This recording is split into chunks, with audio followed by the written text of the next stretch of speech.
I knocked and you answered. Today we are here with a star to be born. I don't know.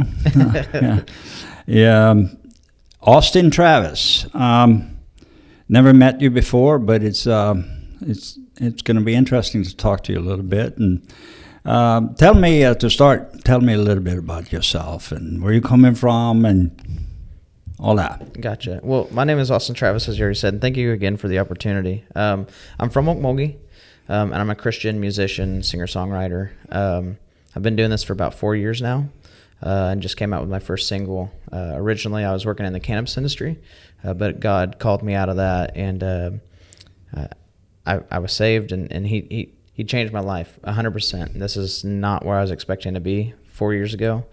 But here we are. God does what He does best and takes the unqualified and uses it for His glory. He takes the unqualified and make them qualified. Is that a correct statement? I do. I try not to call myself qualified because I feel like it's only through Him that the qualification begins. Right. And so, yeah, that's it's always interesting when people have that. It must have been a life experience at some point that made you accept Christ. Yes. And all that stuff, right? So, yeah. If you want to talk about it, because I think it can help other people out here as well. For sure. What was it that made you come to that point?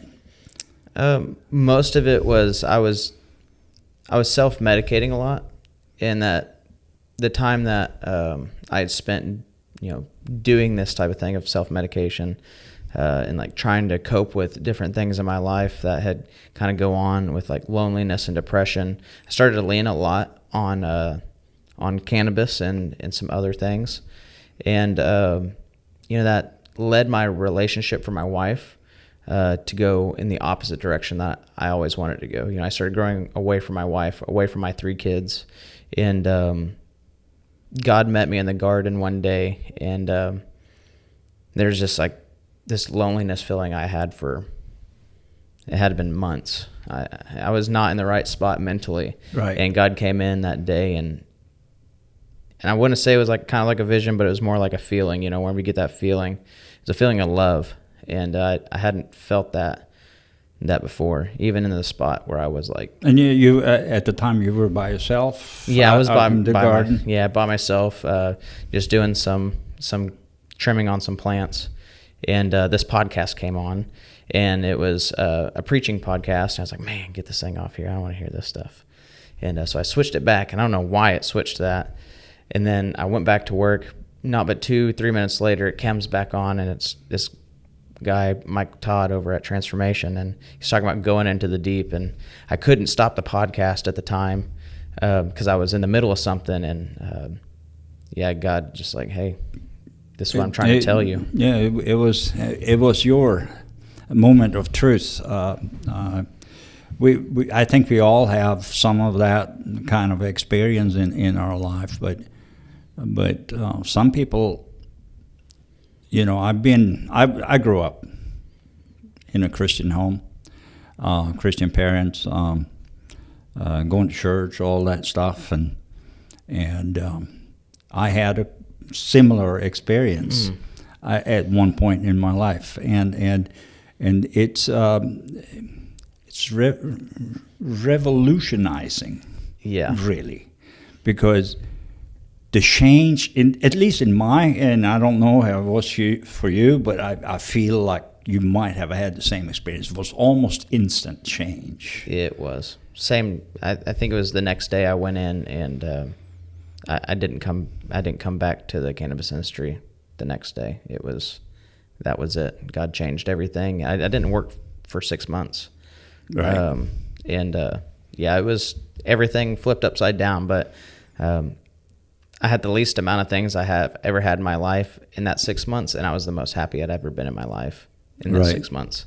Right. And God's just been using that. So well, and it's now 4 years, and I'm assuming that experience also helped you with your family life, your wife, your children, I actually have a relationship with my oldest son, which I'm super thankful for it.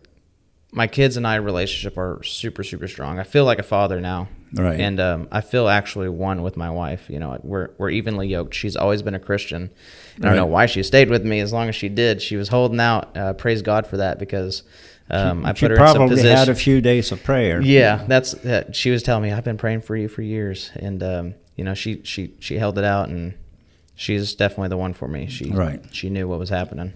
That's absolutely wonderful. So lately you've been working in the Christian music industry, or whatever you want to call it, ministry. I would rather use the word ministry than anything else. And how do you feel? Is that something you now want to do more and more and more, and that's your calling, or whatever you want to call it? I really do feel like this is my calling. When I left the cannabis industry, I had found a church out in Okmulgee. If it's okay if I plug them. Go ahead. Jubilee Christian Center. Shout out to Pastor Dale. Right. You know, I left the cannabis industry and started going to this church, and God kept saying, you know, you're gonna play guitar. I didn't even own a guitar at the time. You know, you're going to play on this worship team. And I was like, whatever, you know, and I finally just had the boldness enough to say, you know, about 2 or 3 months after going there, like, hey, Pastor, I think I'm going to be playing on your worship team here soon. And he's like, okay, you know, glad, you know, and the opportunity happened. And that's where it all started. I really feel like God called me to it. And like I said, I didn't really know how to play guitar much. I maybe noodled as a kid, but nothing like, I couldn't play the chords that we were trying to play for service. You know, when I first started, I faked it for, I don't know, almost a year just to try to get in there. And ever since then, it's like, that's when you know it's a calling, whenever God steps in and does it supernaturally. Yeah. Yeah, playing guitar is, you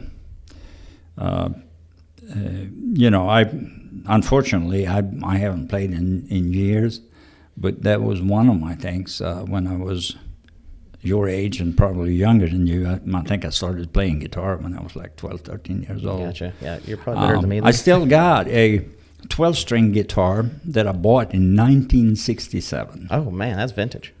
It's vintage. And it's still, it's not here. It's back home in Sweden because that's where I'm from. Yeah.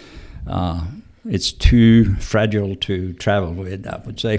Crack the wood, huh? Yeah, I don't want to have it. I don't want to have it in the belly of an aircraft. So yeah, I don't blame you. That's super cool. Those are hard to come by. Oh, 1967. It's 50 plus years old. I bet the thing sounds sweet. It does. It does, and it's handmade too. Oh, hey, there you go. Yeah. So that's very interesting. You have lately. You said you started writing songs. How long ago? About a year ago is when I put my first song down on paper. So I've been writing for about a year, serving on a worship team for about 3.5, 4 years. Right. So and it came out to you actually gave out, and we're going to play a part of your first. Is it your absolute first? Yes, this is my absolute music video. This is my first music video, first single. A New Man is really like it's a celebration of my music. I feel like because this is a Genesis story. You know, this is me becoming a new man. This is one of the first songs I wrote, and they've been getting better every song. I got about 12 right now, and I couldn't think of another song to put out first than A New Man, because that's what God created. All right, so let's take a break and listen to that song right now.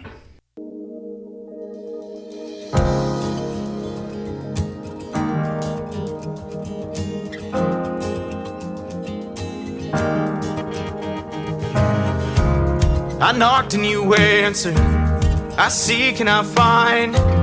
I called and you answered. I'm yours and you're mine. Rebuilt me from the ground up. You changed my life.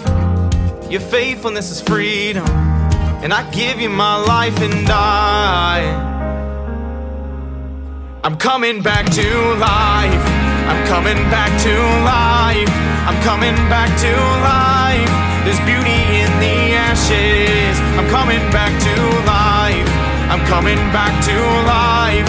I'm coming back to life. There's beauty in the ashes.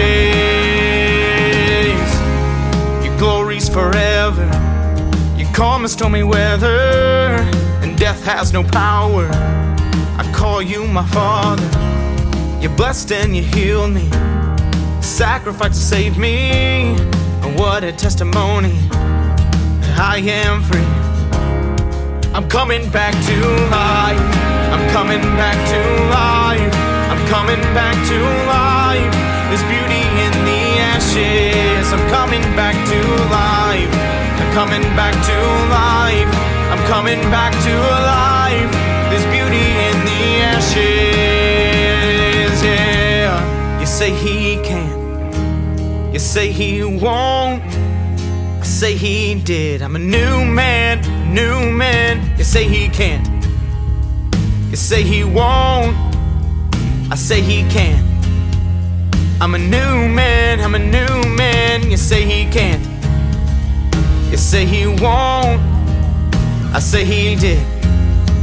I'm a new man, I'm a new man. I'm a new man, I'm a new man. I'm coming back to life. I'm coming back to life. I'm coming back to life. There's beauty in the ashes. I'm coming back to life. I'm coming back to life. I'm coming back to life. There's beauty in the ashes. Yeah. Oh, I'm a new man.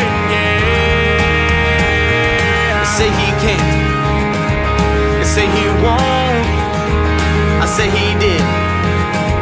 I'm a new man, I'm a new man. You say he can't. You say he won't. I say he did. I'm a new man, I'm a new man. I'm a new man, I'm a new man.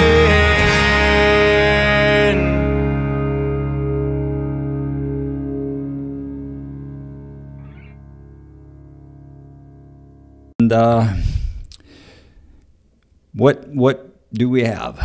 Man, this song is I don't know, I feel like it's an anthem almost. For anybody who's like in a struggling moment. I have this friend, and she said, good morning. And I said, good morning. She goes, well, why do we even say good morning? And I really thought about that. Why do we say good morning? You're saying good death almost. Like, what's so good about morning? And I sat on that for a little bit, and God said, every day you wake up and you die to yourself and you pick up my will on your life.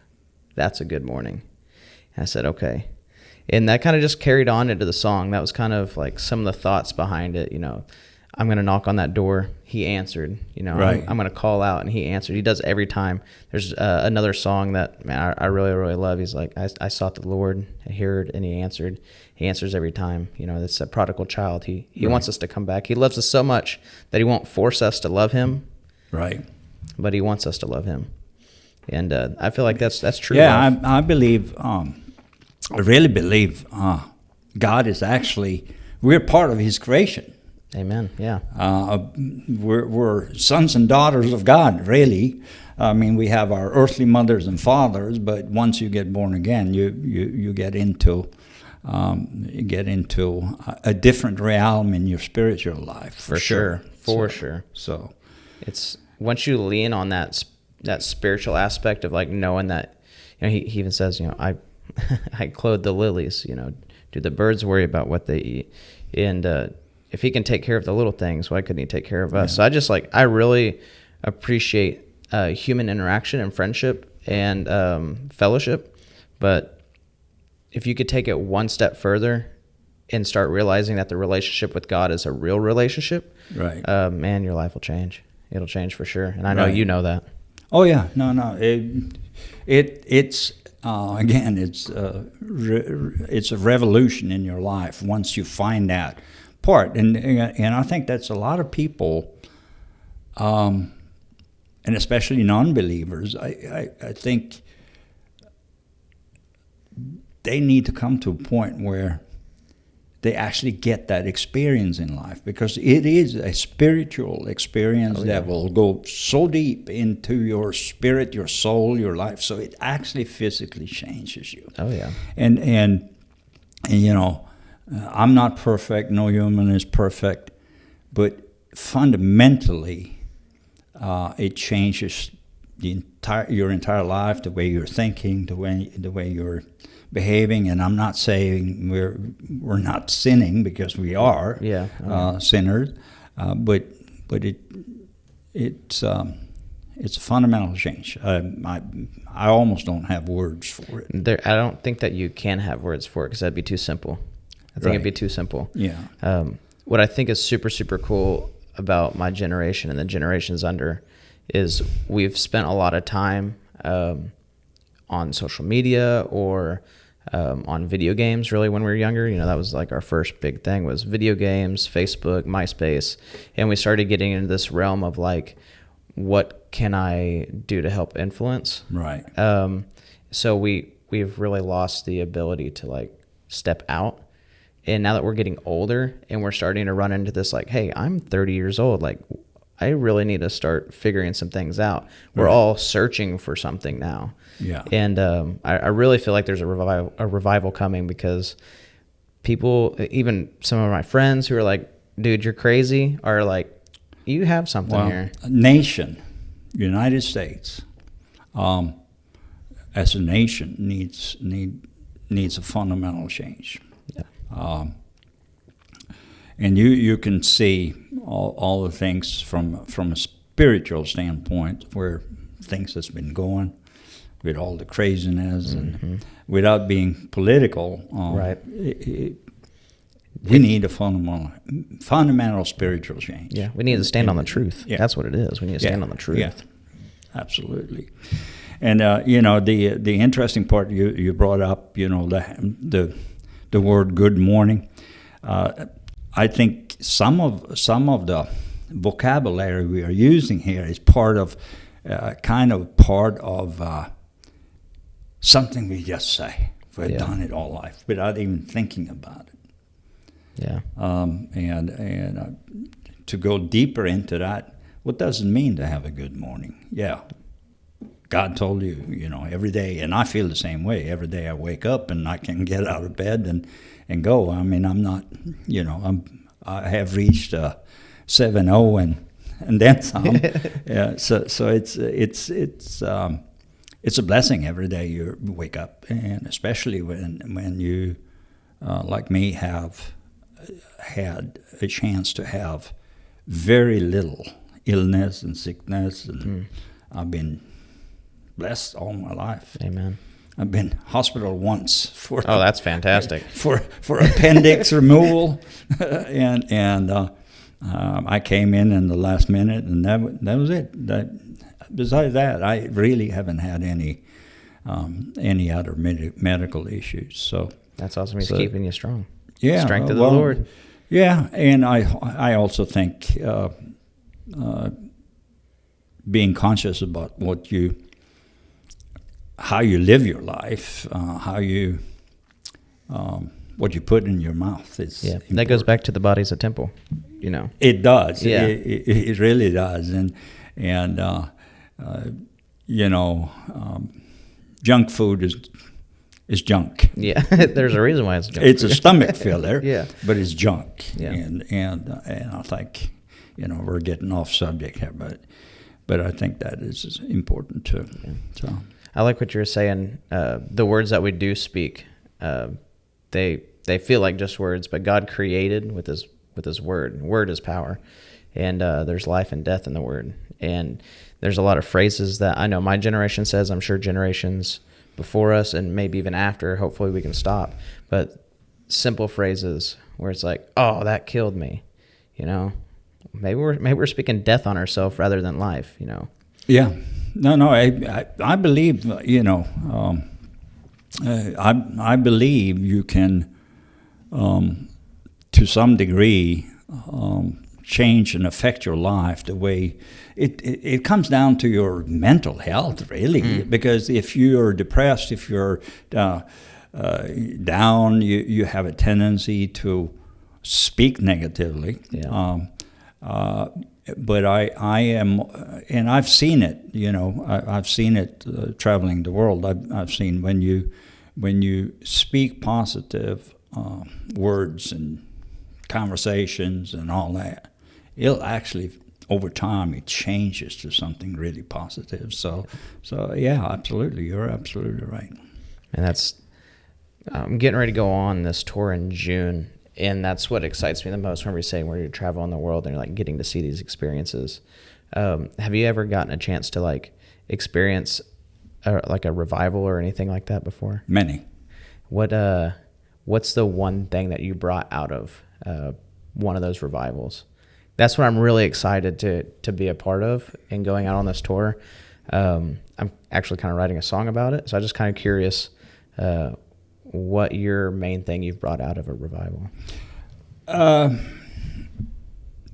of my strongest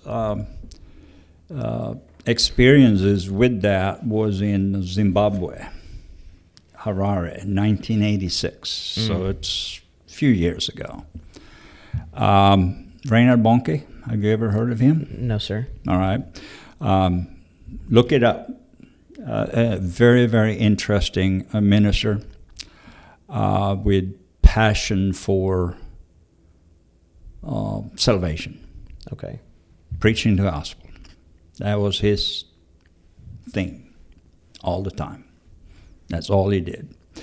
And to see the crusades he had down there with hundreds of thousands of attendees, people in attendance. Nigeria, he had one crusade. I believe it was over 1.5 million. Whoa. It was 2 million people in his crusades. Revolutionary changes took places in many and miracles and other things. So that's one thing that actually came out of what I saw there. That's amazing. Miracles are like one thing that people are like, that's an Old Testament thing. But I believe that it's still happening today. There's a guy at our church who had prostate cancer, and he was prayed for and came back with a report. The doctor said, I don't know what happened. Whatever it is, you don't have it anymore. Right. And that blew me away. That's my first experience of like what you're saying, like these miracles. It's like God's, He's so faithful. No, all that is real. Sometimes we can't grasp it with our what's in here, right? You have to see it from a different perspective, but it's real. I've seen many miracles. Over the time when I lived in Sweden, I traveled over 40 countries in a span of about 10 years. Dang. So you stayed busy. I stayed busy.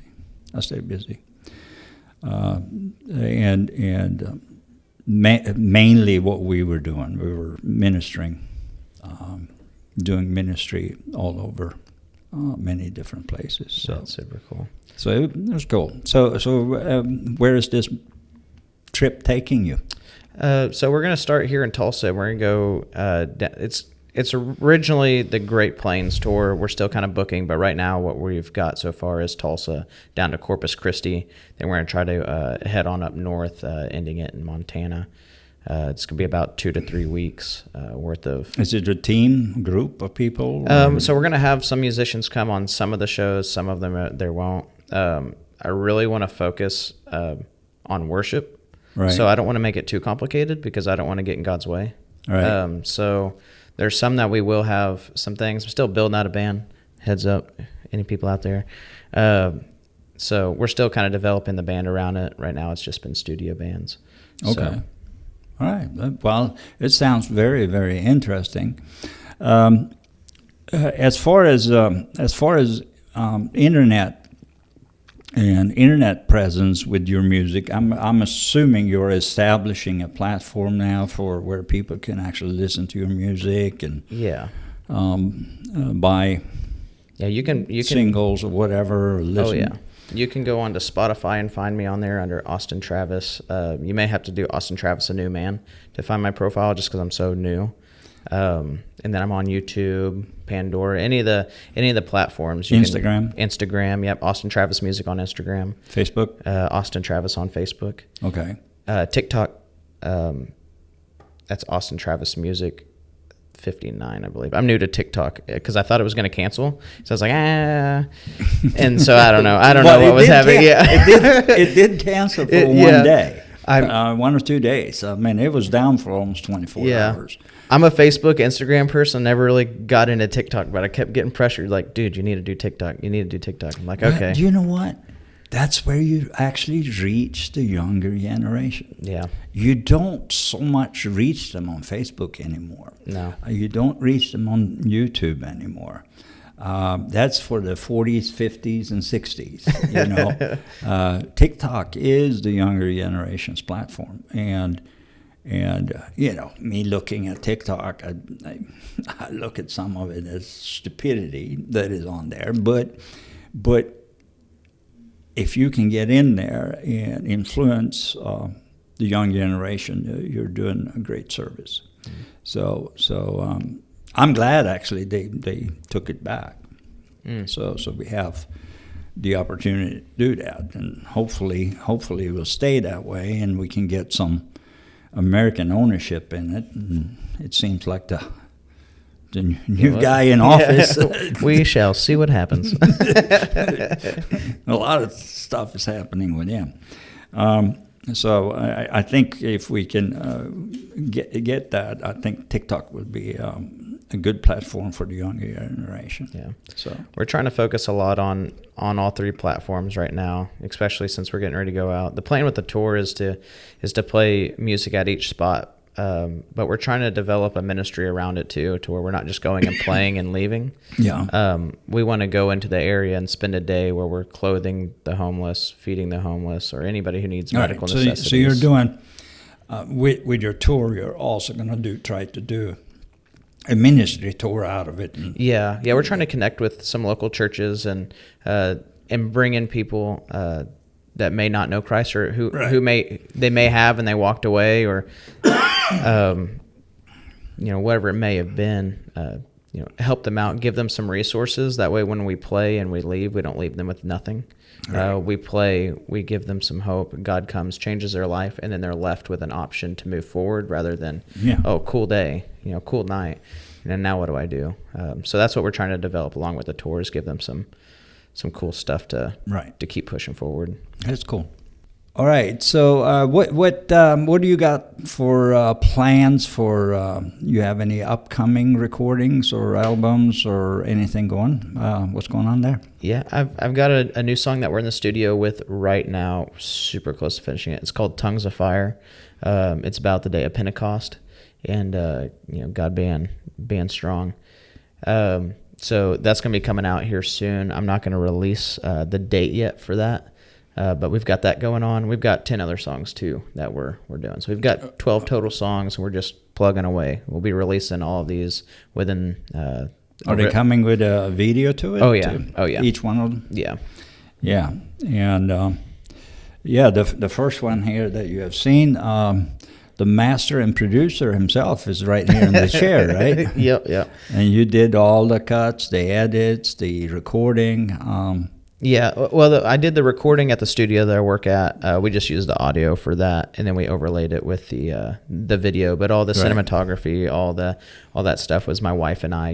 We're definitely grassroots, 100%. We're just thankful God's given us the opportunity. Very cool, and I think you guys did a really, really good job in mastering, putting all those puzzle pieces, because your recording is done in the studio, but lip syncing all this together out there and put it together so it looks live, and that's I guess that's how everybody does their music videos, right? It's always recorded in the studio, but it is not a 5-minute job. No, It no, takes that days for that was probably weeks. 2 weeks worth of stuff. You know, we in the first scene, you know, you kind of see me walking through the door, you know, sitting on a couch and all that. A buddy of mine, Chad, and I, we had carried this couch, a door, and all the speakers, everything you see in that scene. Like, we carried it up this huge hill at the Scenic View in Okmulgee.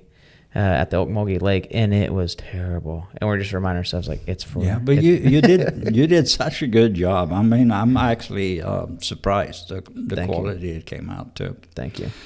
All right, so we had a half-hour conversation today, and I believe we're going to have some more of these conversations down the future. I would love that. And you're always welcome to come on the podcast. I've let the audience know we are going to come live, if not daily, but at least a few times a week. I want to go daily. I think podcast daily would be pretty cool having locals on the show. You know, a lot of people do podcasts, and they get these famous guys coming in and right?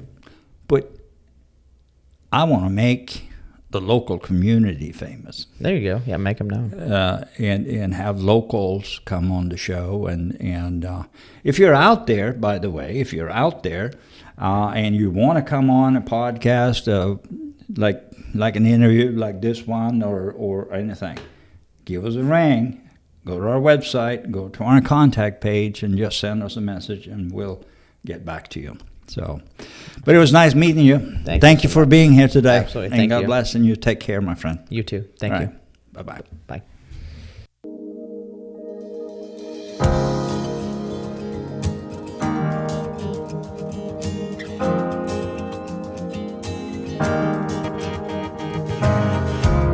I knocked and you answered. I seek and I find. I called and you answered. I'm yours and you're mine. Rebuilt me from the ground up. You changed my life.